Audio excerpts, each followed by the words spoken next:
Hey guys, welcome back to my blog. और कैसे हैं आप सभी लोग। तो आपको पता ही होगा, बहुत टाइम से मैं ब्लॉग नहीं डाल रही हूँ। बीच में मेरी तबीयत भी ख़राब थी और एक दो मैंने ब्लॉग बनाए थे। तो मैंने नया फ़ोन लिया तो इस वजह से वो मैं ब्लॉग अपलोड नहीं कर पाई।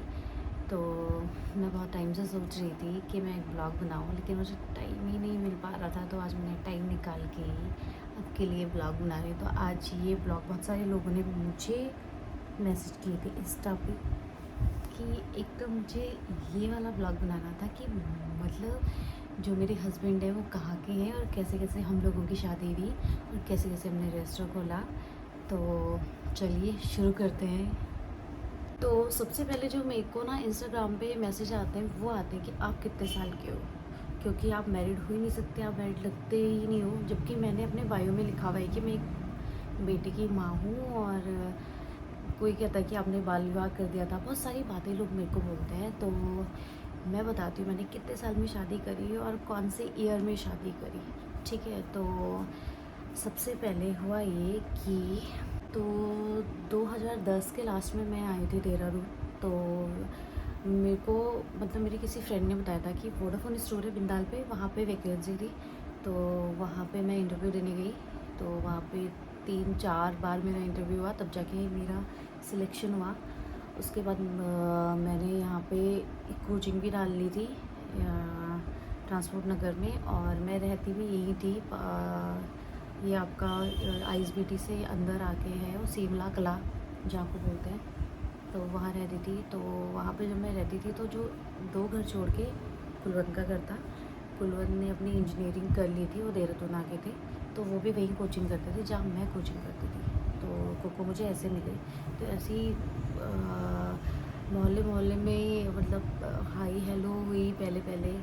तो नहीं, पहले सबसे पहले हाई हेलो नहीं हुई। पहले ये हुआ कि कोको ना मुझे मतलब देखते थे और बाइक से पीछे पीछे तक आते थे। तो मैंने ये बात नोट नहीं करी।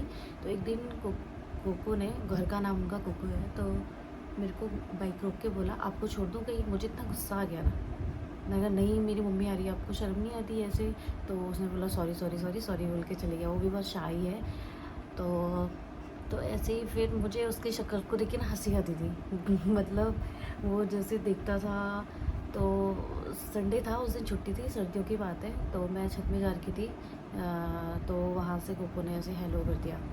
तो मैंने भी ऐसे हेलो कर दिया। ऐसे मेरा कोई ऐसा वो कुछ था नहीं। तो फिर ऐसे ही एक दिन रास्ते में मिले, फिर ऐसी बातें हुई, फिर नंबर एक्सचेंज हुआ, फिर ऐसे ऐसे बातें हुई। फिर हम दोनों का ऐसा कोई प्लान नहीं था कि हम शादी करेंगे। मेरा बस वो जस्ट फ्रेंड था और वो भी बोलता था हम बस जस्ट फ्रेंड। तो कैसे कैसी बात आगे पहुंची। तो एक बार क्या हुआ कि मैं ना उससे ऐसी ही सड़क पे बात करने मतलब बात करी थी। तो मेरी मम्मी ने पूछ लिया मेरे को कि मतलब मेरी मम्मी आ रखी थी देर, मम्मी ने पूछ लिया कौन है वो लड़का। मैंने कहा ऐसे मेरा फ्रेंड है वो। तो एक बार उसने बोला कि चलो यार घुमाने लेके चलो टेरी। तो मैंने कहा चलो ठीक है। मैंने मम्मी से पूछा तो उस टाइम ना किसी की शादी थी, तो मम्मी पापा कोई घर पे नहीं थे, दादी घर पे थी। तो फिर मैंने मम्मी को बोला, तो मम्मी ने कहा चलो हम आ जाएंगे तब तक। मैं उसे टीवी लेके गई अपने घर पे। मतलब सुबह गए थे हम लोग, फिर ऐसे टीरी घूमा, फिर हम घर आ गए। फिर ऐसे ऐसे बातें बातें होती रही। फिर मेरे लिए गांव में तो रिश्ते आती हैं ना, तो ऐसे ही रिश्ते आने लग गए थे। तो मैंने कोको को बताया कि यार अब मतलब हमें बात करनी बंद करनी पड़ेगी, क्योंकि मेरे रिश्ते भी आ रहे हैं। फिर पापा भी बहुत गुस्सा कर रहे थे कि दोस्त बना रखा है, क्या कर रहे हैं क्या नहीं कर रहे हैं। होता ही है ना, मम्मी पापा को टेंशन तो होती है। तो फिर हुआ ये कि मैं ऑफिस जा रखी थी। तो ऑफिस में मेरी एकदम से बहुत ज़्यादा तबीयत ख़राब हो गई। तबीयत ख़राब हो गई, मेरी बहन और हम दोनों ही यहाँ पे रहते थे। तो तबीयत बहुत ज़्यादा ख़राब हो गई, मुझे हॉस्पिटल एडमिट, वहाँ से दून हॉस्पिटल बहुत पास है, तो मुझे दून हॉस्पिटल में एडमिट कर लिया। तो जैसे ही कोको को पता चला कि मैं हॉस्पिटल में एडमिट हूँ, तो वो ना जा रखा था बहुत दूर कहीं गांव में, मतलब श्रीनगर से भी आगे पता नहीं कहीं गांव है, वहाँ शादी में जा रखा था। तो मतलब वो ना, उसे जैसे ही पता चला उसने शादी शादी छोड़ छोड़ के सीधे हॉस्पिटल। ठीक है, मतलब मैं जैसे दिन दिन में एडमिट हुई तो रात को 11 या 10 ऐसे, मुझे याद नहीं है। तो वो वहाँ पहुँच गया। तो मतलब मैं मतलब इतनी वो हुई ना, मतलब इम्प्रेस बोलते हैं जैसे, कि यार कितना वो केयरिंग, तो बहुत अभी भी बहुत केयरिंग है, तो बहुत ही ज़्यादा केयरिंग। मेरी मम्मी को भी वो बहुत अच्छा लगा यार। तो सच में ये बात है ना, पहले तो मतलब ये होता है यार कि हर हर किसी ने मुझे ये बोला लड़का काला है, ये है वो है, लेकिन सच सच बात तो ये है ना, जिससे आपको सच में प्यार है ना, तो शक्ल डजंट मैटर, सच में ये होता है। और मेन होता है यार उस स्वभाव इंसान का, आपकी कितनी रिस्पेक्ट करता है। तो बहुत रिस्पेक्ट, मतलब तू करके बात नहीं करते, बल्कि मैं तू करके कभी कभी बात कर लेती हूँ, कभी तू करके बात नहीं, तुम मोनिका, तुम ये वो ऐसे करके। तो मुझे उसकी ये क्वालिटी बहुत अच्छी लगी, और वो दिल का भी बहुत अच्छा बंदा है, मतलब बहुत ही अच्छा। और मेरी मतलब बात तो हर कोई मान, मतलब पहले जब गर्लफ्रेंड रहते हैं तो मतलब दोस्त जो भी है रहते, तो हर कोई कहना मानता है। तो अभी भी ऐसा नहीं है कि वो मेरा क्या, अब शादी को तो हमारा काफ़ी टाइम हो चुका है, तो अभी भी वो काफ़ी केयरिंग है। और जैसे लोग बोलते हैं ना शादी के बाद बदल जाते हैं, ऐसा कुछ नहीं है। बस ये है कि हमने ना शादी से पहले भी फ़ोन पे बात नहीं करी, क्योंकि मेरे पास जो फ़ोन था शायद वो ख़राब हो गया था, तो कुकू का कॉल, हाँ फिर चलो ये बात तो होगी, तो चलो ये बात मैं भी बाद में बताऊँगी। तो पहले ये बात है, फिर मैंने मम्मी को बोला कि मम्मी ऐसी ऐसी बात है कि शादी तो मैंने करनी है ना। तो इस कुकू, मतलब कुकू से भी मैंने, कुकू ने मुझे बोला कि यार मुझे, मतलब उसने बोल दिया कि मुझे तुमसे शादी करनी है। उसने अपनी मम्मी पापा को बता दिया, तो मैंने अपनी मम्मी को भी बता दिया। तो मेरी मम्मी ने बोला कि भाई ये तेरा फैसला है, शादी तूने करनी है, ज़िंदगी भर तूने साथ रहना है, हमने नहीं रहना। अगर कल को हो सकता है कि हम शादी कहीं और करें, ना रहे कुछ तो, और अगर यहाँ भी ना रहे, कम से कम यहाँ तो ऐसे बोलने के लिए हो जाएगा ना कि भाई तूने अपनी मर्जी से शादी करी थी। तो फिर मेरे पापा तो नहीं माने मेरे, बिल्कुल भी नहीं। पापा ने पता नहीं जो जो मुझे बोलना था, बहुत सारी बातें बोली, मेरे पापा तो बिल्कुल नहीं माने। लेकिन फिर मैंने कुलवंत को पापा से भी मिलवाया। उस दिन कुछ था, उस फेस्टिवल था उस दिन, जिस दिन मैंने कुकू को, पापा मम्मी आए थे, तो हम उस टाइम पटेल नगर शिफ्ट हो गए थे। तो फिर मैंने पापा को मिलवाया, और पापा को भी अच्छा लगा। वो नेचर का बहुत अच्छा है। और फिर उसके मम्मी पापा हमारे घर गए, फिर ऐसे ऐसी बात हुई। फिर हुई हमारी सगाई मई 2013 में हुई थी शायद, हाँ 2013 मई में हमारी सगाई हुई थी, डेट मैं भूल गई हूँ। तो सगाई होने के बाद कुकू ने कहा जॉब करने की ज़रूरत नहीं है, आप तब तक घर चले जाओ, कुछ टाइम मम्मी पापा के साथ रह लो। तो मैंने कहा ठीक है, तो मैं घर चली गई। तो उस टाइम भी मेरे पास फ़ोन नहीं था, मैं मम्मी के फ़ोन से ही बात कर, इतनी बात नहीं होती जैसे होता है ना, रात रात भर लोग बातें करते, नहीं हमने ऐसी कुछ बात नहीं करी।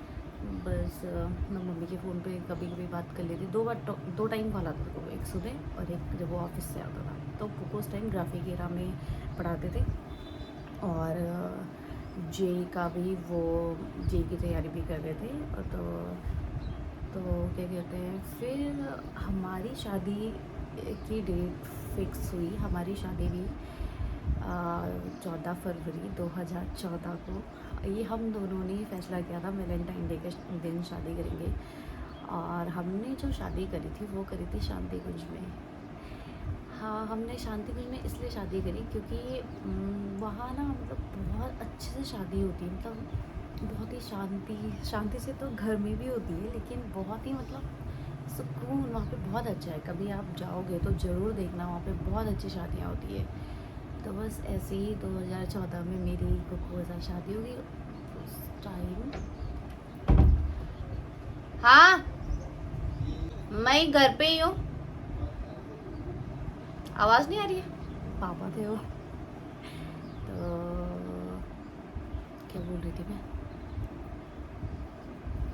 हाँ 2014 में, हाँ हमारी फिर शादी हुई।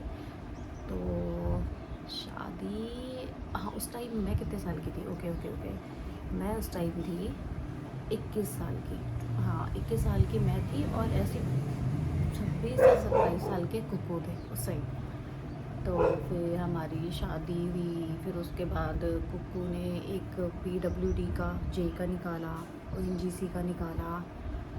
और लेकिन वो इंटरव्यू में बेचारा, होती है ना, जिस जो चीज़ किस्मत पे होती मिलता तो वही है, लेकिन मेहनत करनी उसने नहीं छोड़ी। तो फिर उसने एक दिल्ली में रेलवे में वैकेंसी आई थी, दिल्ली मेट्रो में कुछ ऐसी, उसमें भी लेकिन हर जगह ना इंटरव्यू में ही रह जाता था। मतलब वो दिल्ली जो मेट्रो में एक नंबर से रह गया था, हाँ निकाली नहीं थी, एक नंबर से। तो पीडब्ल्यूडी का तो उस टाइम हुआ नहीं था, तो मतलब हाँ पीडब्ल्यूडी में नहीं हुआ था, ओएनजीसी में हुआ था। ओएनजीसी में जब हुआ था तो इंटरव्यू में कोको का सिलेक्शन नहीं हुआ। तो फिर कोको ने सोचा कोई नहीं, मतलब कि कोशिश करता रहूँगा। तो फिर उसके बाद बहुत टाइम बाद वैकेंसी नहीं आई। फिर उसके बाद ये कोरोना ही नहीं, उसके बाद कोरोना तो बहुत बाद में आया। तो 2020 सॉरी 2015 की बात है। फिर रुद्राक्षी हुई, ठीक है, रुद्राक्षी हुई दिसंबर 13 को रुद्राक्षी हो गई। फिर कोकोग्राफी के रम में जॉब करते थे उस टाइम। और सब अच्छा था, घर के पास था, लंच में दिन में घर आ जाते थे, सब कुछ बढ़िया था। तो फिर गुनगुन हुई, फिर गुनगुन के बाद, हाँ गुनगुन जब हो गई तब कोको ने निकाला। तो फिर उसके बाद ना बहुत टाइम बाद वैकेंसी नहीं आई। फिर कोको ने सोचा यार मैं ग्राफिक एरा में ही नहीं रहूँगा, मुझे कुछ और करना है। तो फिर उसके बाद उसने अपने पापा से बात करी कि पापा, उसका एक ड्रीम था कि देहरादून में एक ऐसा बार खोलना है ऑन MRP पे। और उसने अपने पापा को बताया। पहले तो पापा ने उसके मना कर दिया कि नहीं नहीं भाई, कहाँ तो सिविल इंजीनियरिंग का जो तूने कोर्स करा हुआ है, कहाँ मतलब रेस्टोरेंट, कुछ पता है नहीं कैसे करना है क्या करना है। सच में हमें उस टाइम कुछ भी पता नहीं था। तो फिर ऐसे फिर मैंने पापा मम्मी से बात करी, तो उसके मम्मी ने भी बोला जो वो बोल रहा है कर लो। उसके मम्मी ने भी सपोर्ट किया। फिर बाद में पापा ने भी फिर जगह ढूंढी। मेरा भाई ये विपिन और कुलवंत ने तो ढूंढते रहते थे बहुत टाइम तक। मैं बता रही हूँ, जब ये कोरोना आ गया उसके बाद की बात बता रही हूँ। जब ये पहली लहर आई थी ना, उसके बाद तो पापा ने कहा कोरोना है, पता नहीं कब कितनी लहरें और आएंगी, पता नहीं चलता है नहीं चलता, बहुत सारी चीज़ थी। तो होता ही है ना, जब तक लाइफ में कोई रिस्क ना लो ना तब तक कुछ होता नहीं है। और दूसरा है कि आपको ना अपने पे भरोसा होना चाहिए कि हाँ मैं कर सकता हूँ। और दूसरा, आपको बहुत सारी मेहनत करनी है, पहले तो ये अपने माइंड में लेके चलो, ठीक है। तो फिर रेस्टोरेंट मिला हमें वहाँ पे, इक्वालिटी चौक है वहाँ पे। तो हम फिर वो थोड़ा सा टूटा फूटा था, उन्होंने वहाँ तोड़ दिया था, मतलब पूरा, क्योंकि वो बनाना चाहते दूसरा टाइप का कुछ। लेकिन फिर लॉकडाउन लग गया, फिर उन्होंने काम बंद कर दिया। फिर हमने वो रेंट पे ले लिया। रेंट पे लेने के बाद हमने पहले वहाँ पे पूरा सही से बनवाया। तो सही से बनवाया, उसके बाद जैसे ही हमने बाहर के लाइसेंस के लिए अप्लाई करा तब तक आ गई दूसरी लहर। और दूसरी लहर आने के बाद बहुत ज़्यादा, मतलब टूट गए थे हम लोग अंदर से बहुत ज़्यादा। हमने सोचा नहीं अब कुछ हो ही नहीं सकता, क्योंकि रेंट भी जा रहा था, ठीक है, और घर से कितने ही मांग लेंगे, है ना, होता ही है। तो फिर भी उसके घर वालों ने बहुत सपोर्ट किया और हमने हिम्मत नहीं हारी। और फिर दूसरी लहर ख़त्म भी कहाँ हुई, दूसरी लहर तो बहुत ही ख़तरनाक थी भाई। दूसरी लहर कम होते फिर शायद वो सितंबर अक्टूबर, नहीं हाँ नवंबर में हमारा बार का लाइसेंस आया। थोड़ा सा स्टेबल हो गए हैं, बहुत स्ट्रगल किया है, बहुत ज़्यादा स्ट्रगल।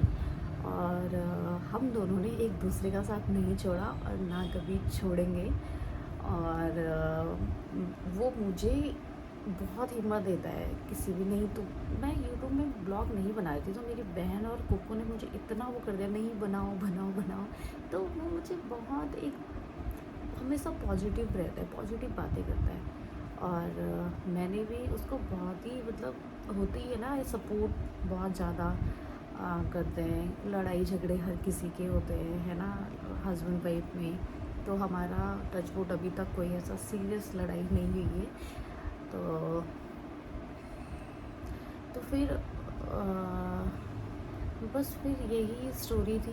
बस अब हमारी शादी को 10 साल होने वाले हैं, इस फरवरी में हो जाएंगे। और अब हमारी एक सुंदर सी बच्ची है रुद्राक्षी, वो अभी 6 साल की है।